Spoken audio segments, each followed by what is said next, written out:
Hi అండి, అందరూ బాగుండాలని కోరుకుంటూ నేను ఈ వీడియోలో 3 ముఖ్యమైన విషయాల గురించి చెప్పబోతున్నానండి. అందులో మొదటిది న్యూ వేజ్ లెవెల్ అనేది మనం ఎలా చెక్ చేసుకోవాలి, ఏ వెబ్సైట్లో చెక్ చేసుకోవాలి, మనకి ఎక్కడ క్లియర్ ఇన్ఫర్మేషన్ దొరుకుతుంది. రెండవది న్యూ వేజ్ లెవెల్ అనేది అమెరికాలో ఆల్రెడీ ఉండే వాళ్ళకి అప్లికబుల్ అవుతుందా అవ్వదా. మూడవది ఎవరైతే H1Bకి అప్లై చేసుకుంటున్నారో లేదా H1B ఎక్స్టెన్షన్కి వెళ్తున్నారో వాళ్ళు తీసుకోవాల్సిన జాగ్రత్తలు ఏమిటి ప్రస్తుతం ఉన్న పరిస్థితుల్లో. ఈ 3 విషయాల గురించి క్లియర్గా చెప్పే ముందు ఒక చిన్న రిక్వెస్ట్ అండి. మీరు ఈ వీడియో చూస్తుంటే కనుక దయచేసి ఒక లైక్ చేయండి, షేర్ చేయండి, తప్పకుండా సబ్స్క్రైబ్ అయితే చేసుకోండి. అలాగే లైక్ చేయడం, హైప్ చేయడం మాత్రం మర్చిపోకండి. 2026-27 H1B లాటరీకి కాను మార్చి 1 నుంచి మనం అప్లికేషన్స్ సబ్మిట్ చేయడం జరుగుతుందండి. యాక్చువల్గా అయితే ఈ ప్రాసెస్ అంతా H1B ఎంప్లాయర్ చేసుకుంటారు. కాకపోతే న్యూ రూల్ ప్రకారం అంటే వేజ్ లెవెల్ని బేస్ చేసుకొని లాటరీ సిస్టమ్ ఉంటుంది కాబట్టి మనము ఏ వేజ్ లెవెల్ కిందకు వస్తాము, మనకి ఎన్ని ఛాన్సెస్ ఉంటాయి ఈ ఇయర్కి అనేది తెలుసుకోవడం కూడా మనకి ఇంపార్టెంటే. సో మీరు ఏ వేజ్ లెవెల్ కిందకు వస్తారు, మీకు ఎన్ని ఛాన్సెస్ ఉండే అవకాశం ఉంది అనేది క్లియర్గా మీ కోడ్ ఏంది, మీ జాబ్ కోడ్, మీరు ఏ ఎక్స్పీరియన్స్ కింద దేనికి అప్లై చేసుకోవచ్చు అనేది క్లియర్గా తెలుసుకోవాలి అని అంటే నేను డిస్క్రిప్షన్లో ఆల్రెడీ లింక్ మెన్షన్ చేశానండి, అది ఒకసారి చెక్ చేయండి.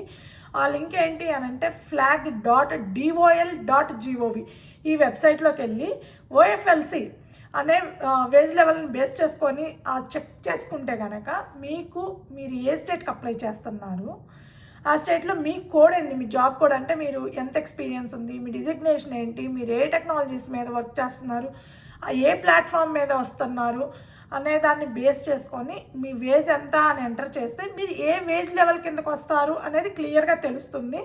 సో డిస్క్రిప్షన్లో ఉన్న లింక్ని ఒకసారి క్లిక్ చేసి మొత్తం చెక్ చేసుకోండి.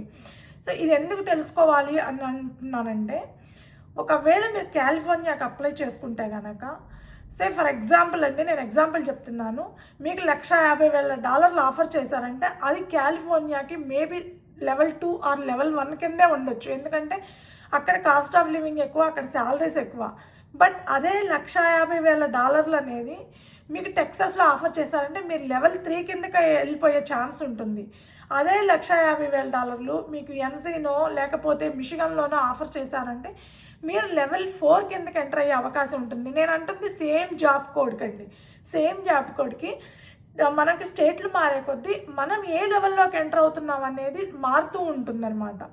సో దాన్ని బట్టి మీరు మీ వేజ్ లెవెల్ని బేస్ చేసుకొని మనకి ఎక్కడ ఛాన్సెస్ ఎక్కువ ఉంటాయి, ఏ స్టేట్ కింద మనం ఎక్కువగా అప్లై చేసుకుంటే మనకి బెటర్ ఛాన్స్ ఉండే అవకాశం ఉంటుందనేది తెలుసుకోవడం అనేది చాలా ఇంపార్టెంట్ అండి. అది తెలుసుకొని దాని తర్వాతే మీరు H1Bకి అప్లై చేసుకోండి. అది తెలుసుకోకుండా ఏ స్టేట్కి పడితే ఆ స్టేట్కి, ఇండియాలో మరీ ముఖ్యంగానండి, ఇండియాలో ఉండే వాళ్ళకి చాలా తెలియకపోవచ్చు. ఎందుకంటే ఎంత ఎంక్వైరీ చేసుకున్నా కూడా కొన్ని సమయాల్లో మనకి నిజం అనేది కొంచెం హైడ్ అండ్ సిక్ గేమ్ ఆడుతూ ఉంటుంది. అంటే అమెరికాలో ఇన్ని స్టేట్స్లో ఇన్ని వేజ్ లెవెల్స్ ఉంటాయి, ఇలా ఉంటుంది, మినిమం వేజ్ లెవెల్ ఇలా ఉంటుంది, లేకపోతే స్టేట్ మారే కొద్దీ మనకి ప్రయారిటీస్ మారే ఛాన్స్ ఉంటుంది అనేది చాలామందికి తెలియకపోవచ్చు. అందుకే క్లియర్గా చెప్తున్నాను. సో మీరు ఏ వేజ్ లెవెల్ కిందకు వస్తారు అనేది మీరు ఏ స్టేట్కి అప్లై చేస్తున్నారు, ఏ డిజిగ్నేషన్కి అప్లై చేస్తున్నారు, ఏ జాబ్ కోడ్కి అప్లై చేస్తున్నారు అనే దాని మీద కూడా బేస్ చేసుకొని మీ అవకాశాలు అనేది పెరగడము లేదంటే తగ్గడము జరుగుతుందండి. సో క్లియర్గా చెక్ చేసుకొని ఆ తర్వాత H1Bకి అప్లై చేసుకుంటే బెటర్ అనేది నా ఒపీనియన్ మాత్రమే.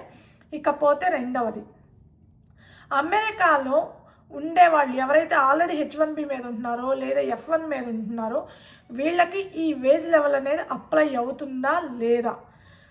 ఎవరైతే ఆల్రెడీ అమెరికాలో H1B మీద ఉంటున్నారో, మీరు ఆల్రెడీ H1B మీద వర్క్ చేస్తున్నారో వాళ్ళకి న్యూ వేజ్ లెవెల్ అనేది అప్లికబుల్ కాదండి. మీరు ఎక్స్టెన్షన్కి వెళ్ళినా కూడా ఎలాంటి ప్రాబ్లం లేదు. కాకపోతే మీరు ఎక్స్టెన్షన్స్కి అప్లై చేసుకుంటుంటే 1కి 2 సార్లు జాగ్రత్తగా చెక్ చేసుకోండి. చాలా వరకు ఈ మధ్య ఎంప్లాయర్స్ కూడా క్లియర్ ఇన్ఫర్మేషన్ ఎంప్లాయీస్కి చెప్పడం లేదు.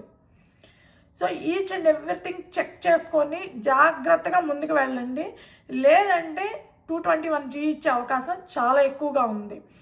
సో ఎవరైతే అమెరికాలో ఉంటున్నారో వాళ్ళకి కొంతమందికి ఈ వేజ్ లెవెల్ అనేది అప్లికబుల్ అయ్యే అవకాశం ఉంది. అది F1 వీసా మీద ఉండే వాళ్ళకి మాత్రము ఖచ్చితంగా వేజ్ లెవెల్ని బేస్ చేసుకొని H1B ఇష్యూ చేసే అవకాశం ఉంది. కాకపోతే స్టూడెంట్స్కి నేను లాస్ట్ వీడియోలో చెప్పినట్టు అవకాశం ఎక్కువ ఉంది.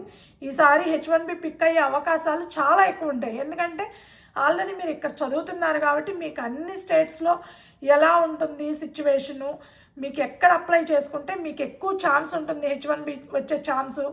యూజువల్గా F1 స్టూడెంట్స్కి ఇయర్లీ 2 times ఛాన్స్ ఉంటుందండి. వాళ్ళు 20,000 కింద అప్లై చేసుకోవచ్చు, 65,000 వీసాస్ కింద అప్లై చేసుకోవడానికి ఛాన్స్ ఉంటుంది. అలా 3 years వరకు వాళ్ళకి ఛాన్స్ ఉంటుంది. అంటే స్టెమ్ ఓపీటీ అయిపోయే వరకు 3 years వరకు ఛాన్స్ ఉంటుంది. అంటే టోటల్గా 6 times వాళ్ళు క్యూలోకి వెళ్ళొచ్చు. ఇప్పుడు మీరు ఏ స్టేట్ నుంచి అప్లై చేస్తున్నారు, ఏ లెవెల్కి అప్లై చేస్తున్నారు అనే దాని మీద బేస్ చేసుకొని మీ ఛాన్సెస్ డబుల్ ట్రిపుల్ అయ్యే అవకాశం కూడా ఉంది. సో 3 yearsలో మీకు ఎలాగైనా H1B పిక్ అయ్యే అవకాశాలు 99% ఉన్నాయన్నమాట.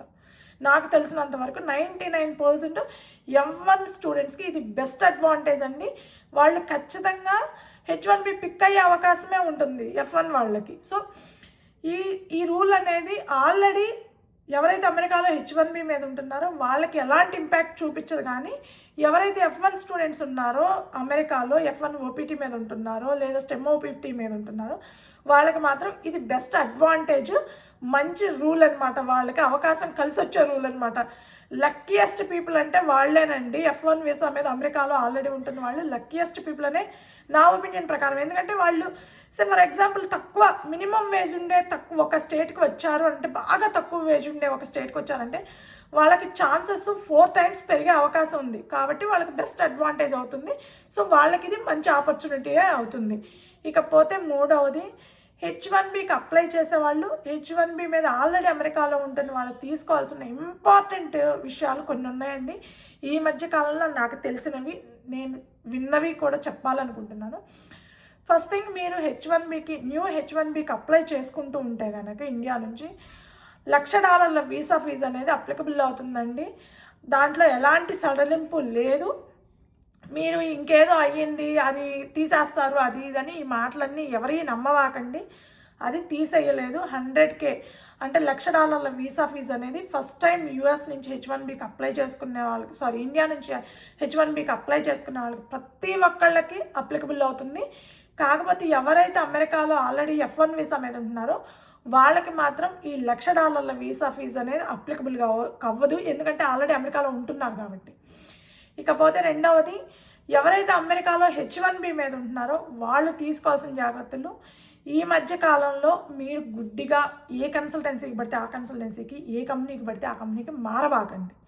1-2 సార్లు ఆలోచించుకొని, ఎవరైనా సరే కొత్తగా అప్లై చేసే వాళ్ళైనా, F1 వాళ్ళైనా, ఆల్రెడీ H1B మీద ఉండి వేరే కంపెనీకి మారాలనుకునే వాళ్ళైనా సరే 1-4 సార్లు ఆలోచించుకొని కంప్లీట్గా డీటెయిల్స్ తీసుకొని ఎంప్లాయర్ గురించి ఆ తర్వాతే చేంజ్ అవ్వండి. ఎందుకు అని అంటే, మనకి అఫిషియల్గా ఎక్కడ బ్లాక్ లిస్ట్లో ఉన్న కంపెనీస్ కానీ కన్సల్టెన్సీస్ కానీ మనకు తెలియదండి. కొన్ని మాత్రమే తెలుస్తాయి.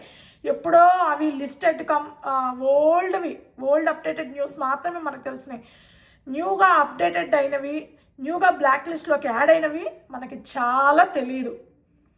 సో రీసెంట్గా అదే జరిగింది. వేరే వాళ్ళు పోర్ట్ ఆఫ్ ఎంట్రీలో రిజెక్ట్ చేయడం జరిగింది. ఎందుకు అని అంటే, వాళ్ళు ప్రజెంట్ చేసే ఎంప్లాయర్ కన్సల్టెన్సీ ఫీమ్ ఏదైతే ఉందో అది ప్రీవియస్ ఎప్పుడో 3-4 years బ్యాక్ అతను ఓపీటీకి అప్లై చేసిన కన్సల్టెన్సీ కానీ అన్నీ బ్లాక్ లిస్టెడ్ అయి ఉన్నాయి. అవి అతనికి కూడా తెలియదు. సో ఇలాంటివి జరుగుతున్నాయి ఈ మధ్యకాలంలో. కాబట్టి మీరు ఎవరైనా F1 మీద ఉండే వాళ్ళైనా సరే 1-2 సార్లు ఏ కన్సల్టెన్సీ దాన్ని ఫుల్ చెక్ చేసుకోండి. దాంట్లో ఎవరైనా వర్క్ చేస్తుంటే వాళ్ళ గురించి, వాళ్ళు రీసెంట్గా ఇండియాకి వెళ్ళొచ్చారా, అంతా స్మూత్గా ఉందా, వాళ్ళు ప్రాపర్గా శాలరీస్ ఇస్తున్నారా, వాళ్ళు ఎవరి మీదైనా కేసులు వేసారా, లేకపోతే వాళ్ళ మీద ఎవరైనా కేసులు వేసారా, కంప్లైంట్స్ ఏమైనా ఉన్నాయో అన్నీ చెక్ చేసుకొని మాత్రమే మీరు ముందుకు వెళ్ళండి. అలా చెక్ చేసుకోకుండా గుడ్డిగా వెళ్తే ఎండ్ ఆఫ్ ది డే మీరు డిపోర్ట్ అవ్వడానికి మీరే ఒక రీజన్ ఎత్తుకున్నట్టు అవుతుందన్నమాట. సో ఆల్రెడీ H1B మీద ఉండేవాళ్ళు ఎక్స్టెన్షన్కి ఎవరైతే అప్లై చేసుకుంటున్నారో లేదా చేంజ్ అవ్వాలనుకుంటున్నారో ఎంప్లాయర్ని, లేదా F1 ఓపీటీ మీద ఉండే వాళ్ళైనా, లేదా F1 నుంచి H1Bకి మారాలనుకునే వాళ్ళైనా, లేదా కొత్తగా ఇండియా నుంచి H1B మీద అమెరికా రావాలి అనుకునే వాళ్ళైనా, ఎవరైనా సరే కంపల్సరీ చెక్ చేసుకోండి. మీకు కుదిరితే ఇంకా కన్ఫర్మేషన్ కావాలనుకుంటే డైరెక్ట్గా USCISకి కాంటాక్ట్ అవ్వండి. మాకు ఇక్కడి నుంచి ఆఫర్ వచ్చింది, మేము వెళ్ళొచ్చా లేదా, ఇదేమైనా బ్లాక్ లిస్టెడ్లో ఉందా లేదా అనేది కనుక్కోవడానికి ఒక బెటర్ ఆపర్చునిటీ అనమాట నాకు తెలిసినంత వరకు. లేదు అది ఇంకా రిస్క్ అనుకుంటే మీరు మీ వేలో ఎంక్వైరీ చేసుకోండి. ఎవరైనా అక్కడ వర్క్ చేస్తున్నారా లేదా, చేస్తుంటే ఎలా చేస్తున్నారు, ఏంటి శాలరీస్ ప్రాపర్గా ఇస్తున్నారు. మీకు థర్డ్ది చెప్తున్నానండి, ఇది మాత్రం ఇక్కడ నాకు తెలిసి చాలామంది ఫేస్ చేస్తున్నారు ఆల్రెడీ H1B మీద ఉండేవాళ్ళు. కొన్ని కన్సల్టెన్సీ ఫీమ్స్ కానీ అన్నీ అని నేను చెప్పనండి, 100% అన్నీ అట్లా చేయవు. కాకపోతే 100 ఉంటే 100లో 5 10 ఇట్లా చేసేవాళ్ళు కూడా ఉంటారండి. మనకి మనుషులందరూ మంచివాళ్ళు ఉంటారు కదండి. ఒక 5గురో 6గురో అటు ఇటుగా ఆలోచించేవాళ్ళు, చెడు చేసేవాళ్ళు, మంచి చేసేవాళ్ళు అందరూ ఉంటారు. అట్లాగే ఈ కంపెనీస్ కూడా. సో మీరు చాలా వరకు కొన్ని అయితే కన్సల్టెన్సీస్, నేను ఈ మధ్యకాలంలో విన్నది, కన్సల్టెన్సీస్ అయినా కంపెనీస్ అయినా ఏవైనా సరేనండి, శాలరీస్ ఇవ్వకుండా టార్చర్ పెడుతున్నారు, ప్రాపర్గా పే చేయకుండా. ఒక నెల పే చేయడం, ఒక నెల పే చేయకపోవడం, ఇట్లాంటివి చేసేవాళ్ళు కూడా ఉన్నారని విన్నాను. సో అది కూడా ఒకసారి చెక్ చేసుకోండి. చెక్ చేసుకొని మీరు మొత్తం ఇన్ఫర్మేషన్ అంతా గ్యాదర్ చేసి ఆ తర్వాతే మూవ్ అవ్వండి. అలా కాకుండా మీ ఇష్టరాజ్యంగా ఎవరో ఏదో చెప్పారని గుడ్డిగా మాత్రం ఎట్టి బస్సులో ముందుకు వెళ్ళబాకండి. సో ఇలా మీరు H1B మీద ఎవరైతే వస్తున్నారో already, at the same time already ఎవరైతే H1B మీద ఉంటున్నారో మీరు కూడా ఎక్స్టెన్షన్స్కి వెళ్ళేటప్పుడు చాలా అంటే చాలా జాగ్రత్తలు తీసుకోవాలండి. చాలామందికి ఎంప్లాయర్స్ క్లియర్గా ఇన్ఫర్మేషన్ కూడా ఇవ్వటం లేదు. మీరు ఎక్కడ ఉంటున్నారు, లొకేషన్, అమెండ్మెంట్స్ క్లియర్గా చెక్ చేసుకోండి. మీరు అమెండ్మెంట్కి అప్లై చేసుకుంటే కనుక యూఎస్ఏస్ వాళ్ళు డైరెక్ట్గా సైట్ విజిట్స్కి వస్తున్నారు. ఎక్స్టెన్షన్స్కి అప్లై చేసినా కూడా 221Gలు పడే అవకాశం ఎక్కువగా ఉంటుంది. లేదా సైట్ విజిట్స్కి వస్తున్నారు చెప్పబెట్టకుండా. సో మీరు క్లారిటీగా, క్లియర్గా, నిజాయితీగా ఉండడానికే ట్రై చేయండి. ఏ చిన్న మిస్టేక్ చేసినా అది మన అవకాశాన్ని తీసుకెళ్ళి మనమే వాళ్ళ చేతిలో పెట్టినట్టు అవుతుంది, మనల్ని బయటికి పంపించడానికి. సో 1కి 2 సార్లు ఆలోచించుకొని డెసిషన్ తీసుకోండి. సో ఇదండి న్యూ వేజ్ లెవెల్ రూల్స్ అనేవి. సో వీటిని బట్టి మీ డెసిషన్ అనేది మీరు తీసుకోండి. సో ఈ వీడియో మీకు నచ్చుంటే కనుక దయచేసి ఒక లైక్ చేయండి, షేర్ చేయండి, తప్పకుండా సబ్స్క్రైబ్ అయితే చేసుకోండి. Thank you.